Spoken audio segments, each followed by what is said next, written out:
Now, on 105.9 FM and streaming worldwide on the WMAL app. Making sense of the news. It is 5:07 on this Thursday, the 13th, on WMAL. Mike Opelka, that's me, joining you once again. And God willing, I'll be here tomorrow. And next week is scheduled this way, too. We'll see what happens. We'll try and get to everything. There's so much going on. We talked briefly about the craziness with the left taking over the lobby of Trump Tower in New York. You know, that's a place where people live, but they don't care. They're so mad. They're so mad that how dare we lock up a guy who wants to have the entire state of Israel wiped out. He supports Hamas. He supports from the river to the sea. But he's a guest in our country. And you're not allowed to do that. A visa does not grant you all of the rights of citizenship. We'll talk about that. I got more messages during the break. Who was your guest talking about autism and vaccines and measles? Dr. Mike Roizen. I'll get back to that topic. There were some very interesting discussions held there, and interesting discussions at the White House today as the president welcomed the NATO Secretary General Mark Rutte, former Prime Minister of the Netherlands. They knew each other before, had a good relationship before. Obviously talking about the potential of a peace agreement, or at least some kind of a ceasefire between Ukraine and Russia. And some of those details are yet to really come out because we don't have full agreement, full sign-on from Russia yet. Ukraine, yes, but we'll get to that. But there was an interesting question from the media as it relates to not the Ukraine situation, not Russia. It was about Greenland, and I thought this was a fascinating exchange. What is your vision for the potential annexation of Greenland and getting the potential? Yeah, well, I think it'll happen, and I'm just thinking, I didn't give it much thought before, but I'm sitting with a man that could be very instrumental. You know, Mark, we need that for international security, not just security, international. We have a lot of our favorite players, cruising around the coast, and we have to be careful. And we'll be talking to you.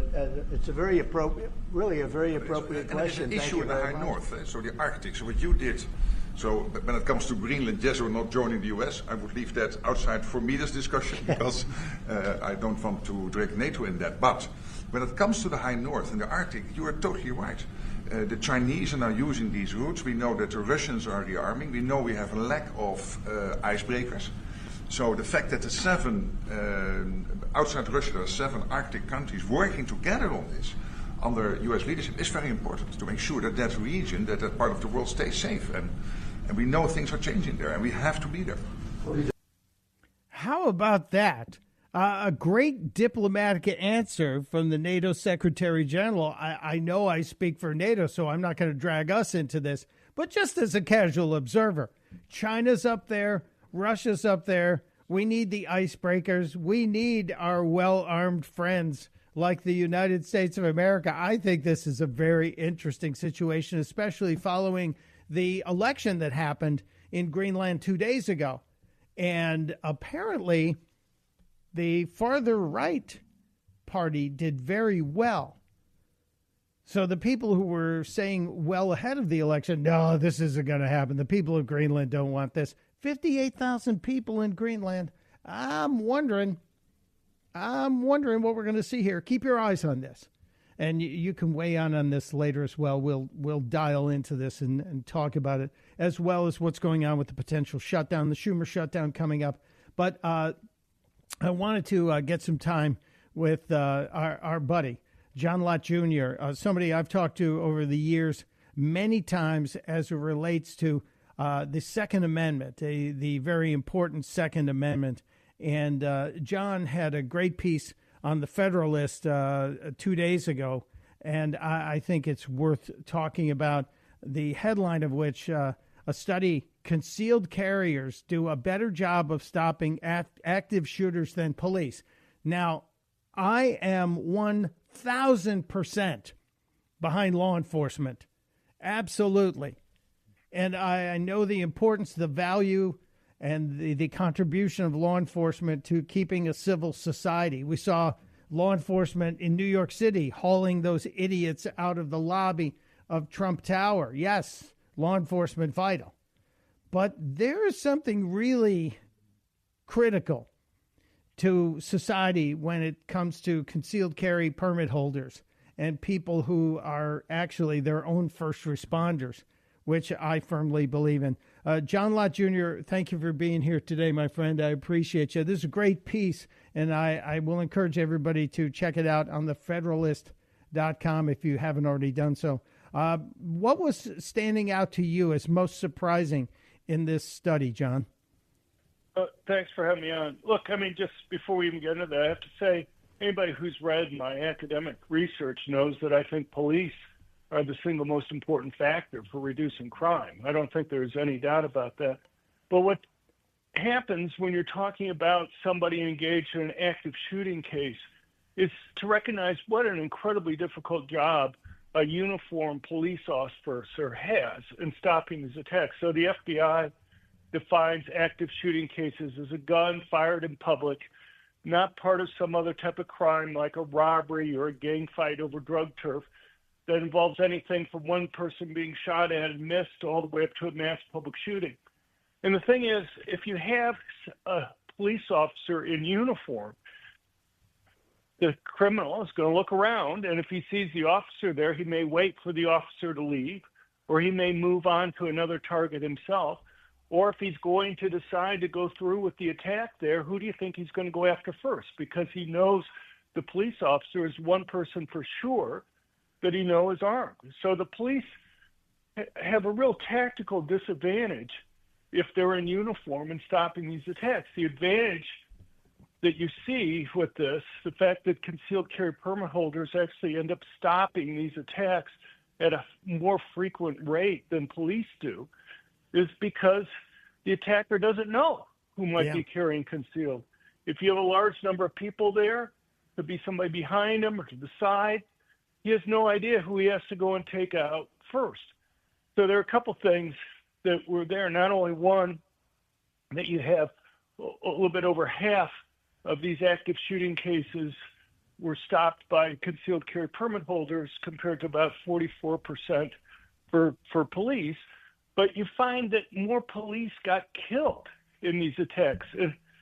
27 police officers were killed in these 350 active shooting cases that occurred over the last decade, compared to only 2 concealed carry permit holders. Wow. And they were also much more likely to end up being wounded than permit holders per attack. And so, I mean, you know, it's just, we should thank the police for the difficult, risky job that they're doing. But one has to understand the very fact that they're in uniform and easily identifiable makes their job much more difficult in many ways.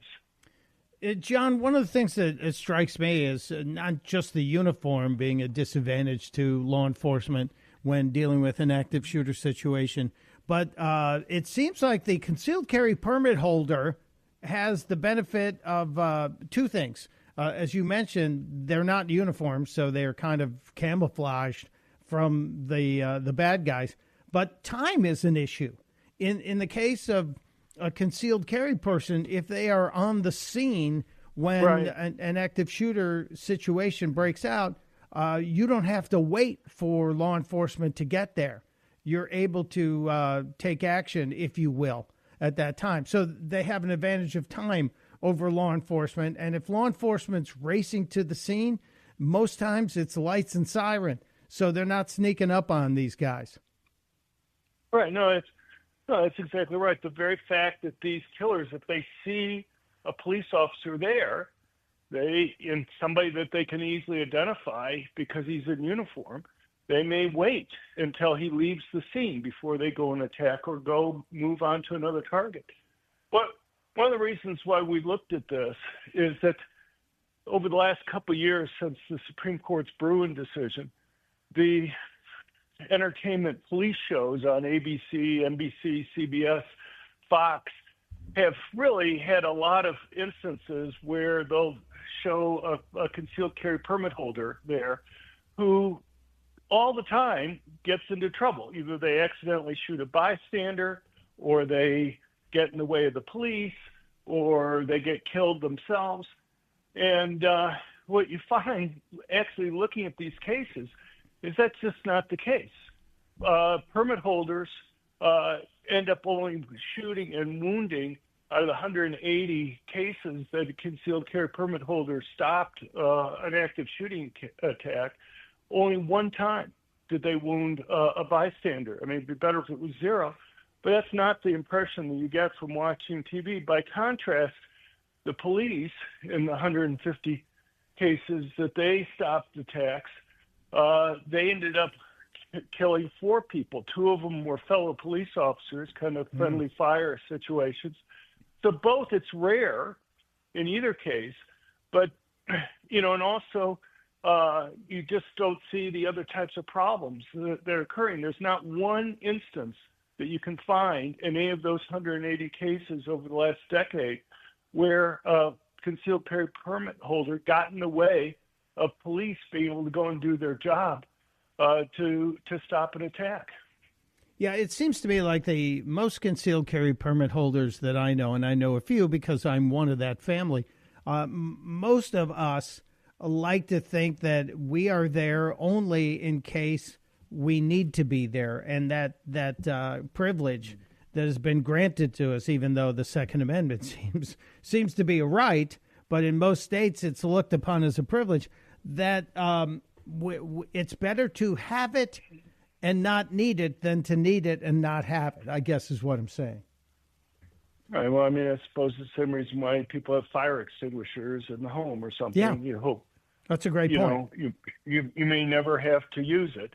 But look, if you look at surveys of police or police chiefs across the country, they're strongly supportive of private ownership of guns and strongly supportive of people carrying concealed.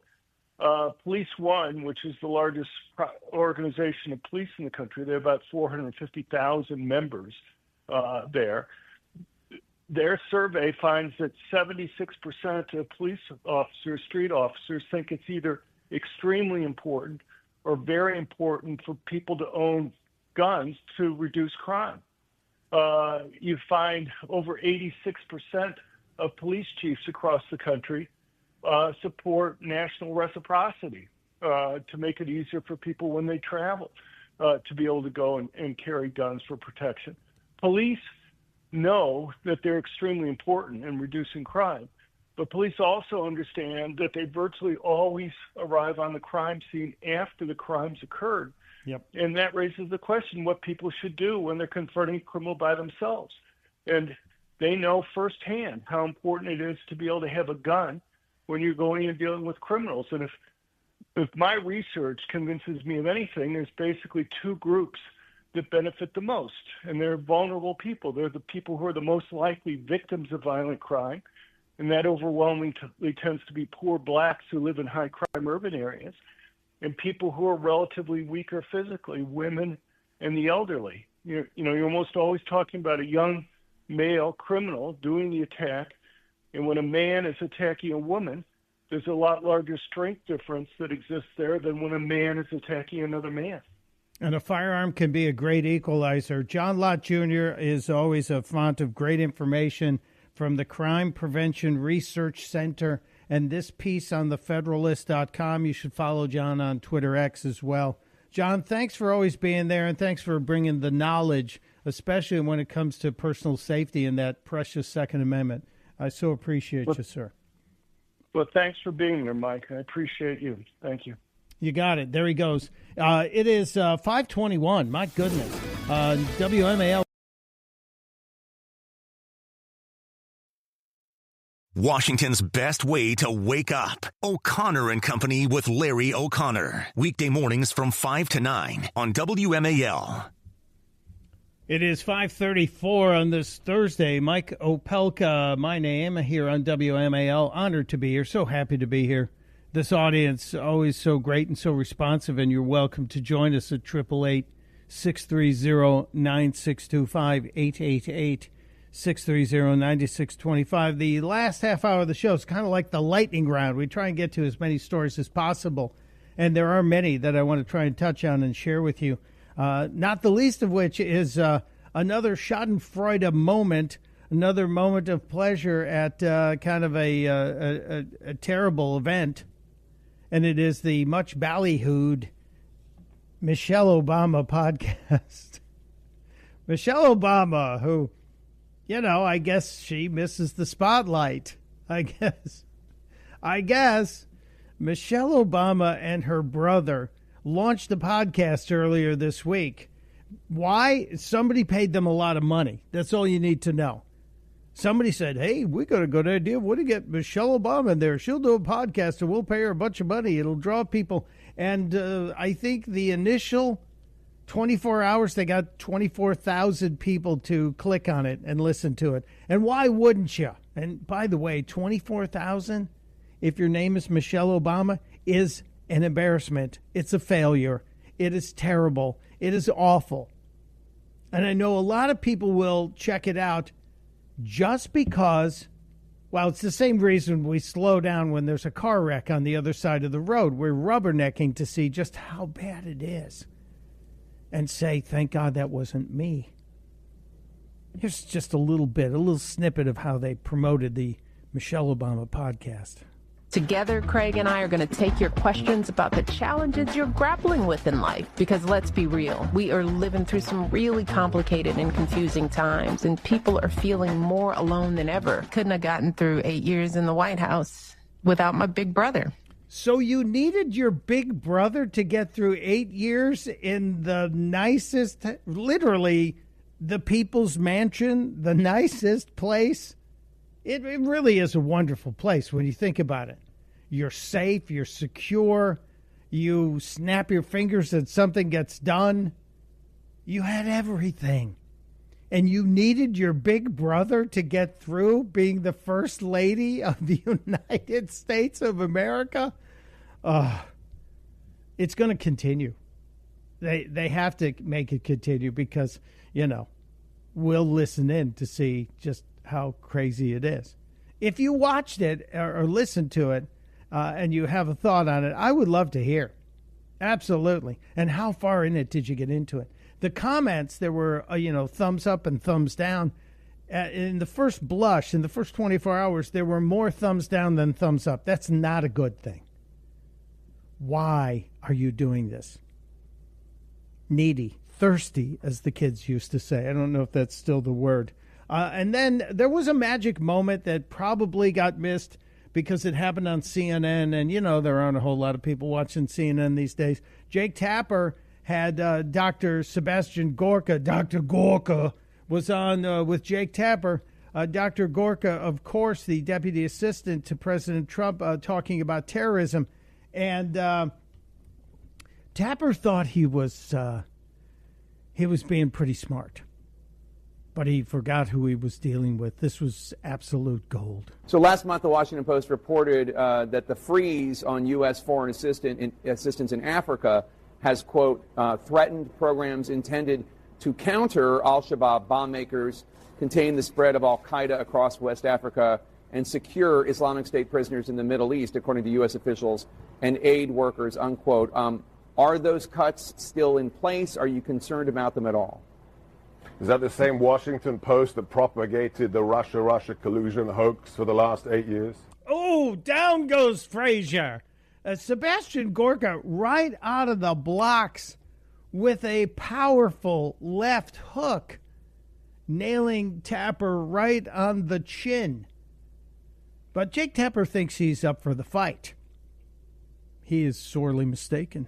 Well, regardless of the No, not regardless. You're quoting the Washington Post to me, which is as effective as posting for me or quoting to me any other pillar of the fake news industrial complex. I really couldn't care less what the Washington Post or the New York Times says, especially when it's anonymous government officials. If it's true, put your name to it. If it's not, shut up. Now, my mother, my sainted mother, would have said we don't use the word shut up, but I think she would she would grant a free pass to Dr. Gorka on this one.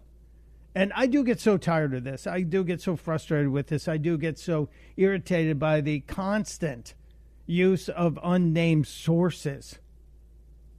It's not fair to try and say it's journalism when you're not naming your sources.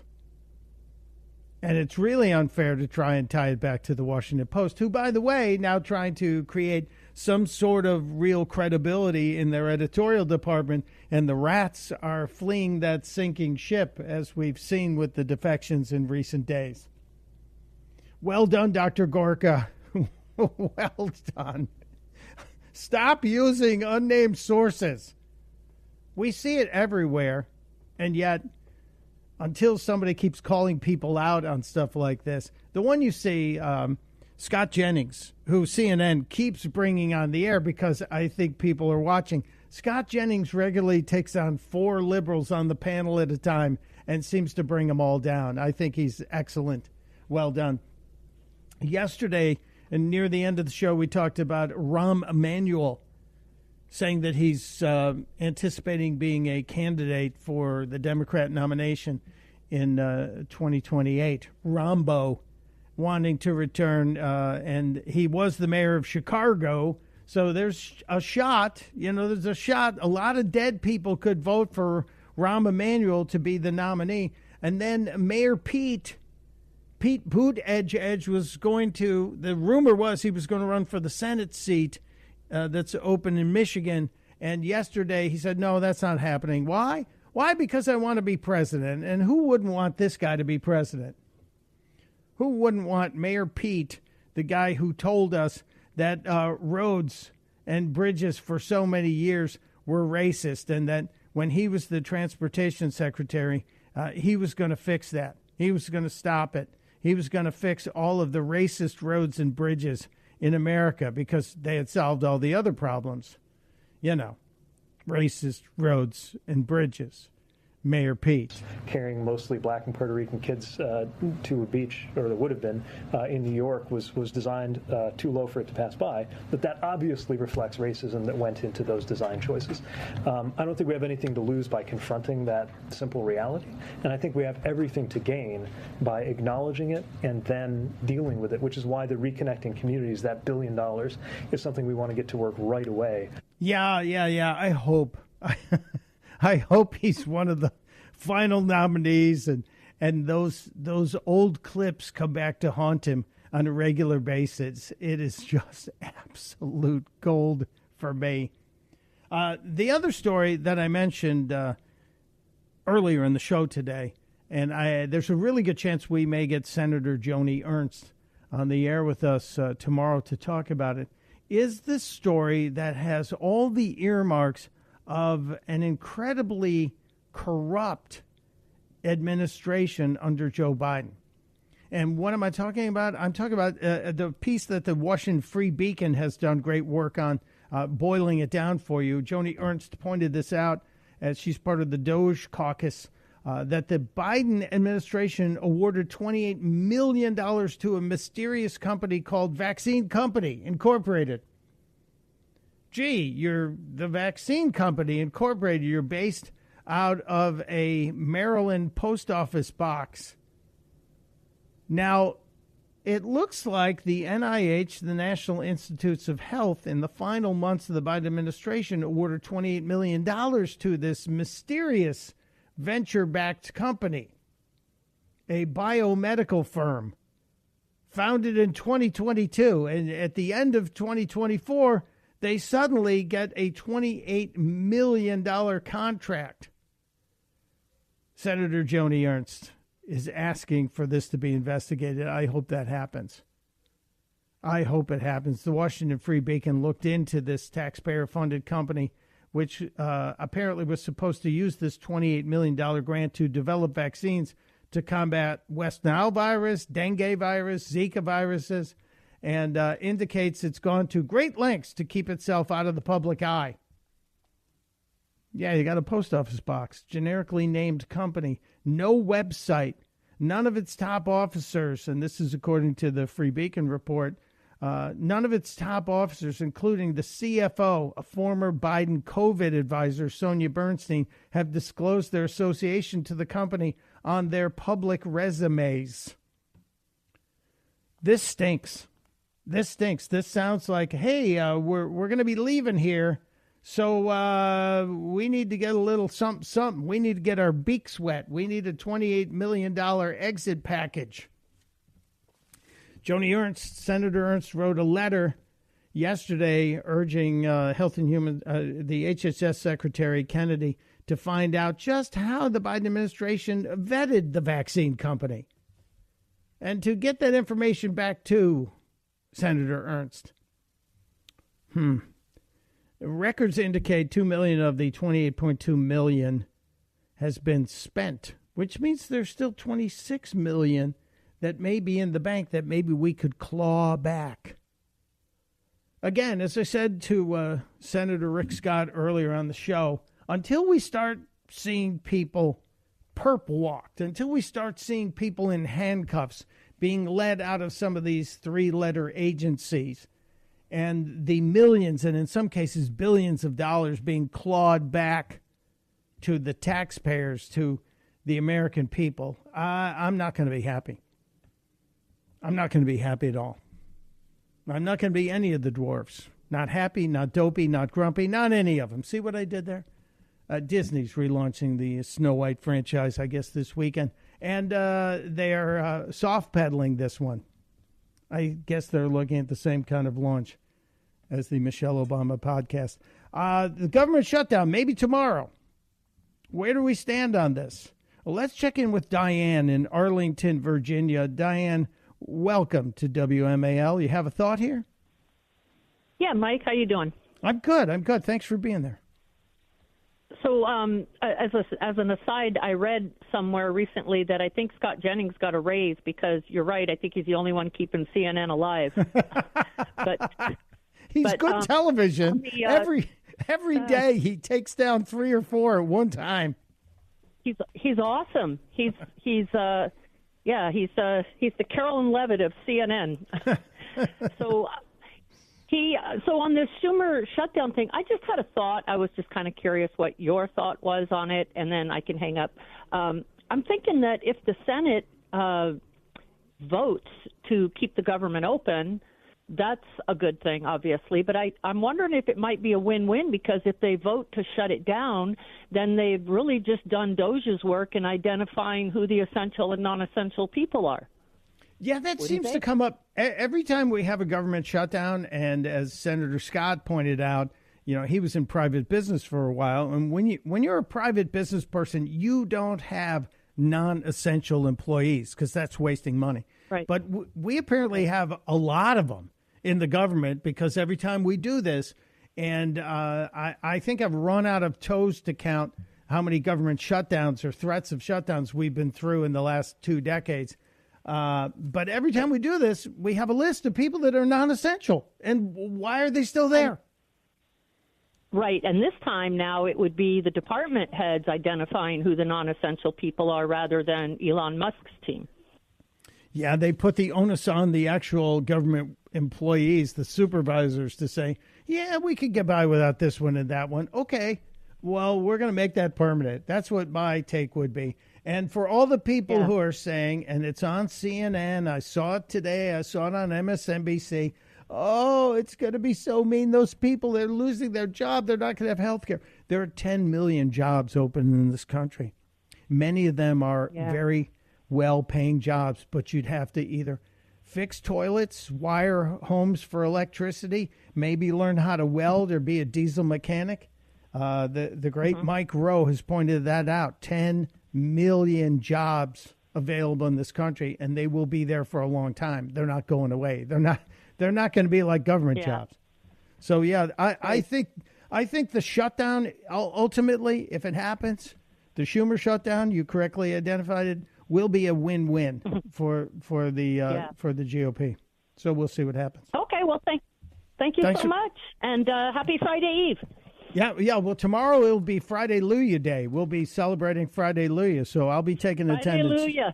There you go. Yeah, you share it with your friends and neighbors. Hallelujah Eve. Thank you, Diane. Appreciate you. Take care, Michael. Thank Yep, you. It's bye-bye.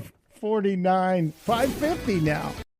Mark Levin, weekdays 6 till 9 on 105.9 WMAL, making sense of the news. It is 5:56. Mike Opelka, that's me with you on WMAL. The great one, Mark Levin, waiting in the wings. Can't wait to hear what he's got on the rant list today.